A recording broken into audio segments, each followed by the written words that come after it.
Hello, this is New Vision TV. I am Lynn Komjisha. The crime preventers, who have been a powerful force working with the police, are now hanging in suspense after being disowned by the Office of the Political Commissar.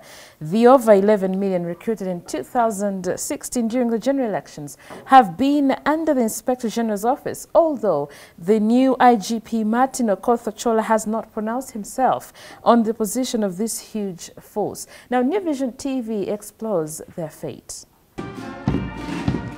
Following the changes of leadership in the security sector, questions have been raised about the fate of the crime preventers, known to be former IGP General Kale Kayihora's favorite civilian force.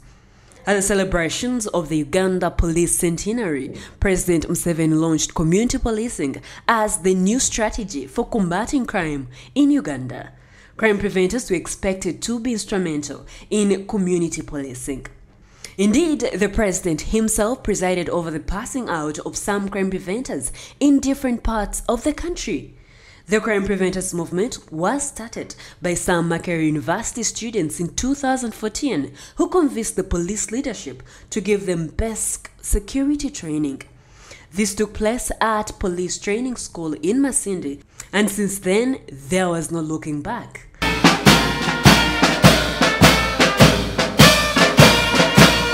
More and more crime preventers were recruited countrywide. As the country approached the 2016 general elections, it was said that the crime preventers were numbered at 11 million. This is 5 times larger than China People's Liberation Army, the largest force in the world, numbering 2.3 million troops. Crime preventers therefore enjoyed national recognition, and the police directorate they were supposed to align with was the Political Commissariat. Police severely made it clear that crime preventers were not employees of the force, but members of the public who were cooperating to fight crime in their communities. However, the police Chief Political Commissar, AIGP Hassan Kasinje, told the press on the weekend that the crime preventers were never under his office, nor even that of his 2 predecessors, AIGP Fred Iga and AIGP Asman Mugenyi, saying they were controlled from the IGP's office. Since the dropping of General Kale Kayihora from the police command, the fate of vigilant civilian groups aligned to the police has been a topic of discussion in different media, especially radio talk shows. These include Boda Boda 2010, the reformed GFSC, and the crime preventers. Although crime preventers were supposed to be just trained members of the community, many of them had turned it into a full-time occupation, wearing uniform which were not standardized and hanging at police stations all day and sometimes at night. So now the fate of the 11 million strong crime preventer force will now only be known when the new Inspector General Okoth-Ochola pronounces himself on the matter, since he has inherited them from his predecessor.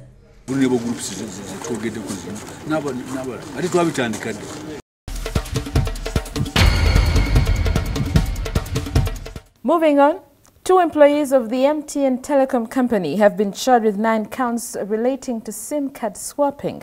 On Monday, 29-year-old Nasa Kigenyi, a service center advisor with MTN Mubende branch, and 37-year-old Henry Magembe, a salesman, appeared before Grade 1 Magistrate Samuel Kagoda. The duo denied the charges and were remanded until March 15, 2018, after State Attorney Nelia Siku told court that investigations are still going on. They are facing charges of abetting electronic fraud and authorized obstruction of SIM cards contrary to Section 20, 21, 19 and 16 of the Computer Misuse Act. They also face an alternative charge of conspiracy to defraud State Minister for Land, Spaces Namuganza, State Minister for Agriculture, Western Youth MP Mpaka Mwine, businesswoman Masi Chakunda, and unsuspecting members of the public.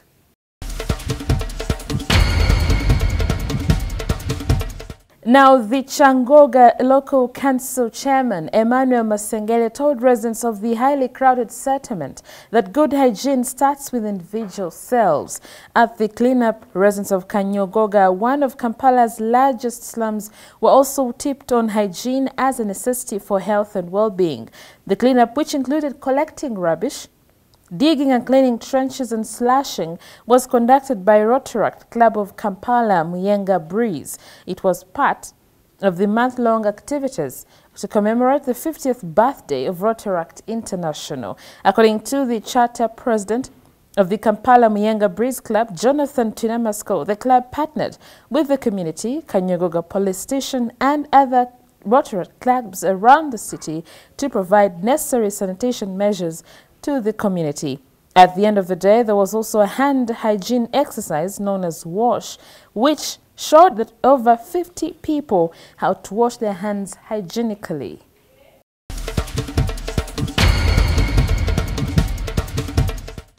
And in sports news, following their 1-0 win over Proline FC on Friday, Bull FC's coach Kefa Kisala hopes to see striker Hamis Tibita continue with his scoring, this time as they hope for a double against Police FC at Kachindu Stadium. Tibita has netted for the club twice in the league and twice in the Uganda Cup since the start of second round.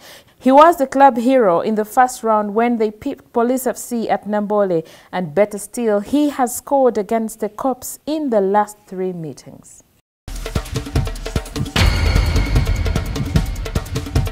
You're still watching New Vision TV, and now for Pearl of Africa series, we take a look at River Semliki.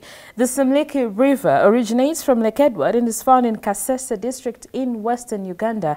The river also flows through to Lake Albert in the Albertine Rift west of the Rwenzori Mountains. It is bordered by Semliki National Park, which harbors many animals, and 2 hot springs. Take a look. River Semliki is a waterway connecting Lake Edward and Lake Albert in the western Rift Valley. It flows northwards and empties into Lake Albert, located in Hoima district in western Uganda. It is bordered between Uganda and the Democratic Republic of Congo. The river's delta is choked with a bunch, a fast-growing thorny tree, and papyrus.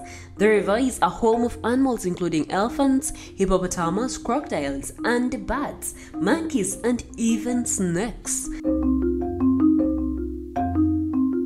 In the Semliki National Park, there is a male and a female hot spring. The male one is called Bitende, and the female is known as Nyanzimbi. Hiking, chimpanzees, trekking, birding are some of the activities you could indulge in while at Semliki National Park.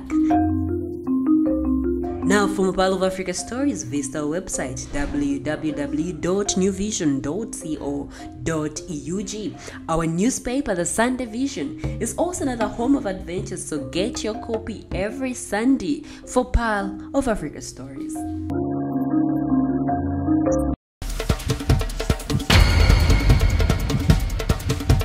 And that's all we had for you. Thank you for watching. Be sure to catch more of your updates on your mobile, on your desktop, on your tablet, anywhere on the go by visiting www.newvision.co.ug. I am Lynn Komjisha.